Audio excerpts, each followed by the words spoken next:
reply by the Honorable Chief Minister.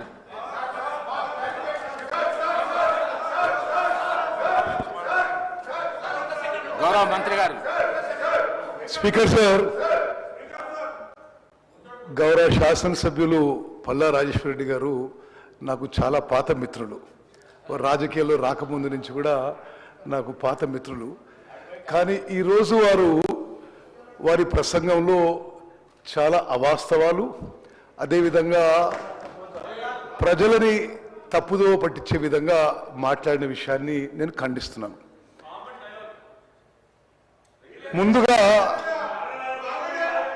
ముందుగా మీరు చివరిగా ప్రసంగించిన విషయాల్లో బీసీ కులగణన విషయంలో, అదేవిధంగా ఎస్సీ కేటగిరీ విషయంలో ఎన్నో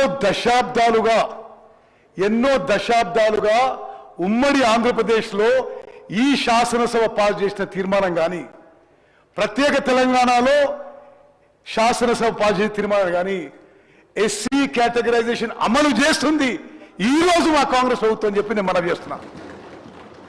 సుప్రీంకోర్టు తీర్పుకి అనుగుణంగా justice Shamim Akhtar judicial commission SC categorisation implement చేస్తున్న విషయం మరి ఈ ఘనత మా ముఖ్యమంత్రి గారికి, మా ప్రభుత్వానికి దక్కుతుందని చెప్పి నేను మనవి చేస్తున్నా.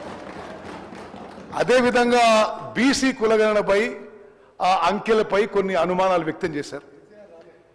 చాలా స్పష్టంగా చెప్తున్నా, నేను ఆ కేబినెట్ సబ్ కమిటీ చైర్మన్గా తెలంగాణ చరిత్రలో కానీ, ఉమ్మడి ఆంధ్రప్రదేశ్ చరిత్రలో కానీ ఇంత సైంటిఫిక్గా, లాజికల్గా, రాషనల్గా ఏ కులగణన జరగలేదు అని చెప్పి నేను మనం చేస్తున్నాను.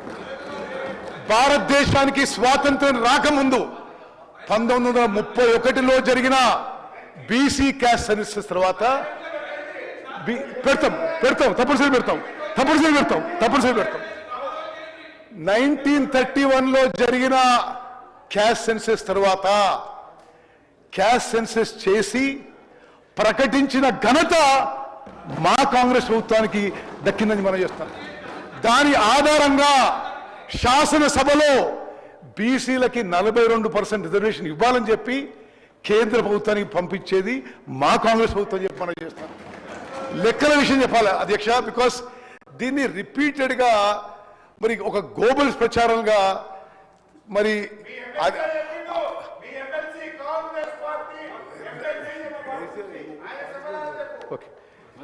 అధ్యక్ష, ఈ బీసీ కులగణనపై ఒక గ్లోబల్స్ ప్రచారం చేస్తూ రిపీటెడ్గా ఒక తప్పుడు అలిగేషన్స్, అవాస్తవాలు ప్రజల్లోకి తీసుకుపోయే ప్రయత్నం చేస్తున్నారు. స్వతంత్ర భారతదేశంలో ఏ రాష్ట్రంలో ఎక్కడ జరగని విధంగా, ఏ కేంద్ర ప్రభుత్వం ఏ రాష్ట్ర ప్రభుత్వం చేయని విధంగా మేము 104,000 మంది ప్రభుత్వ ఉద్యోగస్తులని 50 రోజుల పాటు డెడికేటెడ్గా ఈ పని మీద పెట్టి చాలా సిన్సియర్గా, కమిటెడ్గా ఈ ప్రభుత్వం బీసీ కులగణన, BC caste census, socio economic survey చేసిన విషయం తెలంగాణ ప్రజానీకానికి తెలియజేస్తున్నాము. మీరు సమగ్ర కుటుంబ సర్వే చేసి అది శాసనసభలో పెట్టే ధైర్యం లేకుండా మీకు ఏనాడు కూడా ఆ సంఖ్య ఆ అంకెలు మీరు పబ్లిక్ డొమైన్ లో కూడా పెట్టలేదు. Speaker sir, with great responsibility I'm saying, నేను ఆ రోజు శాసనసభ్యుని, ఆ తర్వాత పార్లమెంట్ సభ్యుని, ఏనాడు కూడా మీరు అంటే మీ అంకెల మీదకి నమ్మకం లేదో, లేకపోతే మరి మీకు ఏ అనుమానాలు ఉన్నాయో, లేకపోతే మీరు బీసీలకు వ్యతిరేకమో తెలియదు, కానీ మీరు చేసిన ఎస్కేఎస్ సర్వే ఏనాడు కూడా కేబినెట్ లో, శాసనసభలో పెట్టిన విషయం కూడా మనం చేస్తున్నాం. అదేవిధంగా నో, ఇట్స్ ఎ లై, ఇది అబద్ధం, పెట్టలేదు నేనే చూడలేదు. అదేవిధంగా స్పీకర్ సార్ ఇంకో తప్పుడు ప్రచారం, ఎస్కేఎస్ అసలు ఉన్నదని ఎవరు తెలియదు. అయినా సరే ఆ డేటా తీసుకున్నా ఆ రోజుకి వాళ్ళు ఇచ్చిన అంకెలకి మేమిచ్చిన అంకెలకి బీసీల సంఖ్య 6% పెరిగిందని చెప్పి నేను మనసులో మనం చేస్తున్నాను. అదేవిధంగా మీరు చేస్తున్న తప్పుడు ప్రచారం ఖండిస్తూ ఓసీల సంఖ్య పర్సంటేజ్ వైజ్ 6% తగ్గిందని చెప్పి కూడా మనం చేస్తున్నాం. 1,04,000 మంది ప్రభుత్వ ఉద్యోగులు చాలా సీరియస్గా తీసుకొని మరి బట్టి విక్రమార్ గారి డిపార్ట్మెంట్ ప్లానింగ్ డిపార్ట్మెంట్ కింద 50 రోజులు డెడికేటెడ్గా 160 కోట్లు ఖర్చు పెట్టి ఈ భారతదేశంలో ఇంత అద్భుతంగా సోషియో ఎకనామిక్ సర్వే మరే ప్రభుత్వం చేయలేని చెప్పి కూడా నేను మనం చేస్తున్నాను. అదేవిధంగా ఇది చాలా దురదృష్టకరం. ప్రతిపక్ష పార్టీలో ఉన్న పెద్ద మనుషులు మరి అది వాళ్ళు ఎందుకు చేయలేదో కానీ మీరు కూడా సోషియో ఎకనామిక్ సర్వేలో పార్టిసిపేట్ కాలేదు. మీరు విమర్శించిన సోషియో ఎకనామిక్ సర్వేలో మీరెందుకు పార్టిసిపేట్ కాలేదు?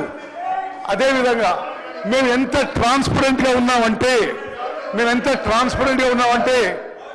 అయిపోయిన తర్వాత ఎంత జవాబుదారీతనంగా ఉన్నామంటే, ఎంత అకౌంటబుల్ ఉన్నామంటే, అయిపోయిన తర్వాత ఇంకెవరన్నా మిగిలిపోయిందని మీకు భావన ఉంటే మళ్ళీ నమోదు చేసుకోండి అని కూడా టైం ఇవ్వడం జరిగింది. దయచేసి మీరు విమర్శ కోసం విమర్శ కాదు. ఈ 2 విషయాల్లో రాహుల్ గాంధీ గారి నాయకత్వంలో కాంగ్రెస్ పార్టీ సామాజిక న్యాయానికి కట్టుబడింది. ఎస్సీ వర్గీకరణ మాహ్యంలో చేసినాం, బీసీ కులగణన మాహ్యంలో చేసిందని చెప్పి మీకు మనవి చేస్తూ, అదేవిధంగా రాజేశ్వర రెడ్డి గారు కృష్ణా నదీ జలాలపై మాట్లాడారు. అధ్యక్ష, నా శాఖ కాబట్టి నేను చెప్తున్నా. అదేవిధంగా కృష్ణా నదీ జలాల్లో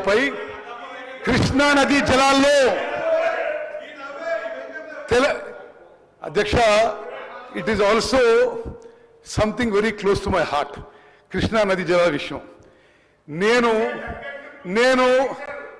7 సార్ల పులిచింతల ప్రాజెక్ట్ వల్ల తెలంగాణకి అన్యాయం లేదు అని రికార్డు చెప్తున్నాయి. కదా మీరు అది రండి, పులిచింతల ప్రాజెక్టు వల్ల తెలంగాణకి అన్యాయం జరుగుతాయని చెప్తున్నారు. మీకు తెలియకుండా మాట్లాడతారు మీరు. అసలు మీకు ఏం తెలుసు పులిచింతల గురించి? అధ్యక్ష, కృష్ణా నదీ జలాల